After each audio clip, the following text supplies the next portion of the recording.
Assalamualaikum warahmatullahi wabarakatuh. Selamat pagi semuanya.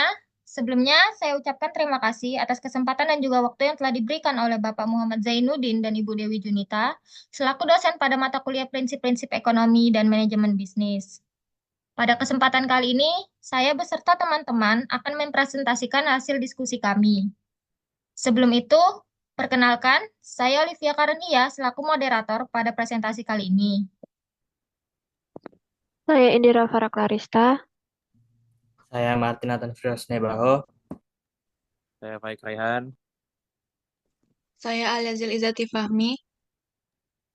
Saya Nabila Aminoti.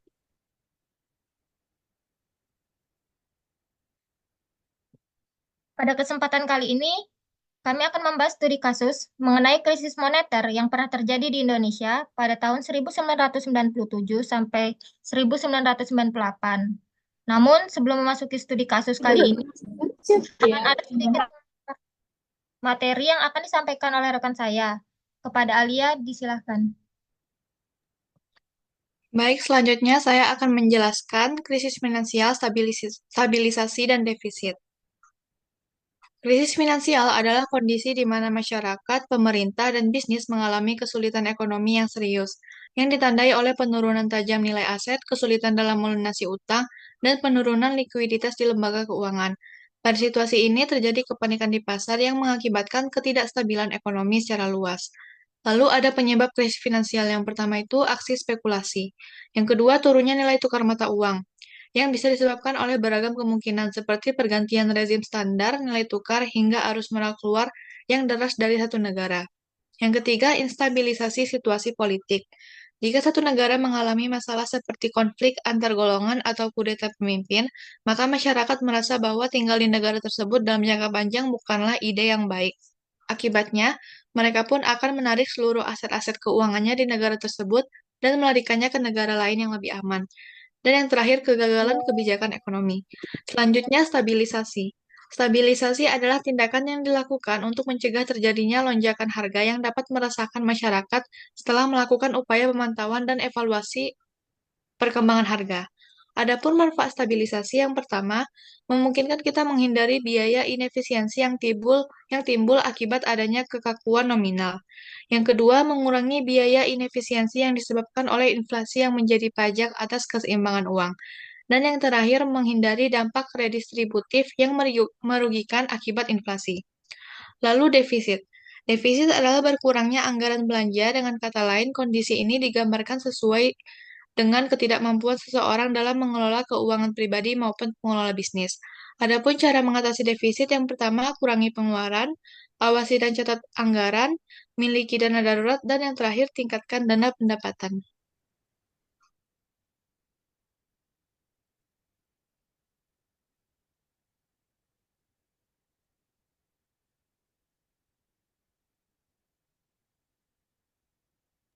Baik, selanjutnya kita akan masuk ke studi kasus yang akan dijelaskan oleh rekan-rekan saya. Di- Berikutnya adalah krisis moneter. Secara singkat, krisis moneter adalah situasi di mana negara tidak negara mengalami ketidakstabilan ekonomi yang serius. Hal ini disebabkan oleh penurunan drastis nilai mata uang, lonjakan inflasi, atau ketidakmampuan pemerintah dalam mengelola utang dan cadangan devisa. Dan yang paling terkenal itu adalah krisis moneter pada tahun 97 dan 98. Hal ini merupakan peristiwa yang paling penting dalam sejarah perekonomian negara. Krisis ini bukan hanya berdampak pada sektor keuangan dan perbankan, tapi juga meluas berbagai sektor lainnya, seperti sosial, politik, dan keamanan. Periode ini dipandang sebagai salah satu masa paling sulit dalam perjalanan pembangunan ekonomi Indonesia pasca kemerdekaan. Dan berikutnya akan dijelaskan oleh teman saya. Baiklah, selanjutnya yaitu penyebab krisis moneter yang melanda Indonesia pada tahun 1997 sampai 1998. Yang pertama yaitu kebijakan devisa bebas yang diterapkan di Indonesia pada saat itu. Kebijakan ini memungkinkan arus modal asing keluar masuk negara tanpa banyak hambatan. Meskipun kebijakan ini awalnya membantu meningkatkan investasi asing di Indonesia selama masa pertumbuhan ekonomi pada awal 90-an, kurangnya kontrol terhadap arus modal menjadi masalah besar ketika krisis mulai melanda pada Asia Tenggara pada saat itu. Setelah mata uang Thailand, yaitu baht, terdevaluasi pada Juli 1997, banyak investor asing mulai menarik dana mereka dari Indonesia. Akibatnya, modal keluar secara besar-besaran, menyebabkan tekanan pada cadangan devisa dan nilai tukar rupiah jatuh drastis. Dan tanpa pengawasan yang baik, Indonesia pada saat itu kesulitan mengendalikan arus modal dan memperburuk krisis ekonomi. Penyebab yang kedua yaitu depresiasi rupiah yang terlalu rendah. Selama bertahun-tahun pada saat itu, Indonesia menerapkan kebijakan untuk menjaga agar depresiasi rupiah terhadap dolar dan mata uang asing lainnya tetap rendah. Dari tahun 1993 hingga 1996, rupiah hanya mengalami penurunan nilai yang kecil, yaitu sekitar 2,4% hingga 5,8%. Nilai tukar rupiah yang terlalu kuat ini membuat ekspor Indonesia kurang kompetitif di pasar internasional, sementara impor menjadi lebih murah. Hal ini menciptakan ketidakseimbangan perdagangan yang membuat ekonomi semakin rentan terhadap perubahan eksternal. Penyebab yang ketiga yaitu beban utang luar negeri yang berat. Permasalahan ini mendasar pada tingginya utang luar negeri swasta, terutama utang jangka pendek dan menengah. Ketika utang-utang ini jatuh tempo, tekanan terhadap rupiah semakin besar karena devisa yang dimiliki negara tidak cukup untuk membayar utang beserta bunganya. Hal ini semakin memperburuk nilai tukar rupiah dan mempercepat krisis moneter di Indonesia pada saat itu. Sekian, selanjutnya akan dijelaskan oleh teman saya. Oke, jadi selanjutnya dampak dari krisis moneter yang melanda Indonesia pada tahun 97 sampai 98. Ya, yang pertama ada penurunan nilai mata uang.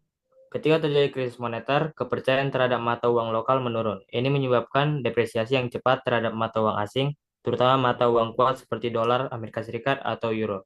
Akibatnya diperlukan lebih banyak mata uang lokal untuk membeli barang atau jasa dari luar negeri. Yang kedua, inflasi tinggi. Penurunan nilai mata uang menyebabkan harga barang impor meningkat. Ini memicu kenaikan harga barang dan jasa secara umum di dalam negeri. Inflasi tinggi mengurangi daya beli masyarakat dan dapat menyebabkan ketidakstabilan ekonomi yang lebih luas. Yang ketiga, kontraksi ekonomi. Ketidakpastian dan kesulitan ekonomi menyebabkan penurunan konsumsi, investasi, dan produksi. Hal ini dapat mengakibatkan pertumbuhan ekonomi yang lambat atau bahkan negatif. Yang keempat, pengangguran meningkat. Saat perusahaan menghadapi penurunan permintaan dan peningkatan biaya produksi, mereka sering merespon dengan mengurangi tenaga kerja. Ini menyebabkan peningkatan tingkat pengangguran yang dapat memiliki dampak sosial yang luas. Selanjutnya akan dibacakan oleh teman saya. Selanjutnya ada solusi dari krisis moneter. Yang pertama, ada kebijakan pemerintah. Selama krisis moneter tahun 1997 sampai 1998, pemerintah Indonesia menerapkan berbagai kebijakan untuk mengurangi dampak krisis pada masyarakat bawah.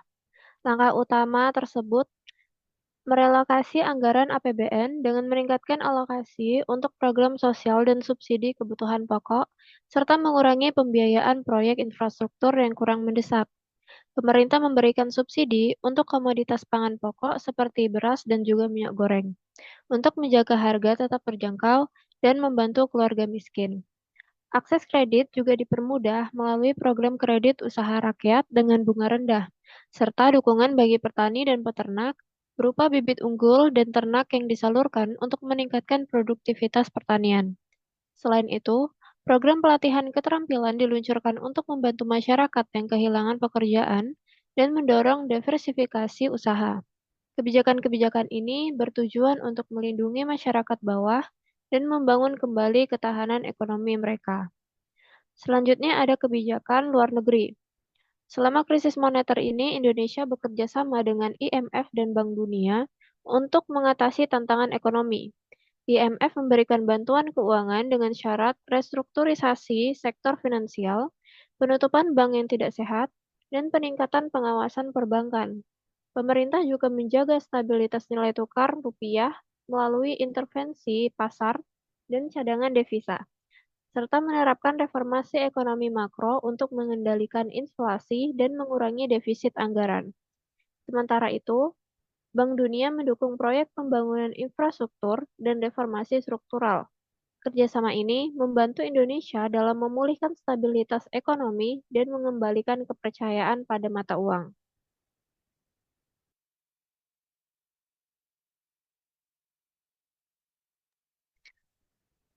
Baik, kesimpulannya, krisis moneter pada tahun tersebut memperlihatkan bagaimana ketidakseimbangan fiskal dan beban utang yang besar dapat memicu ketidakstabilan ekonomi.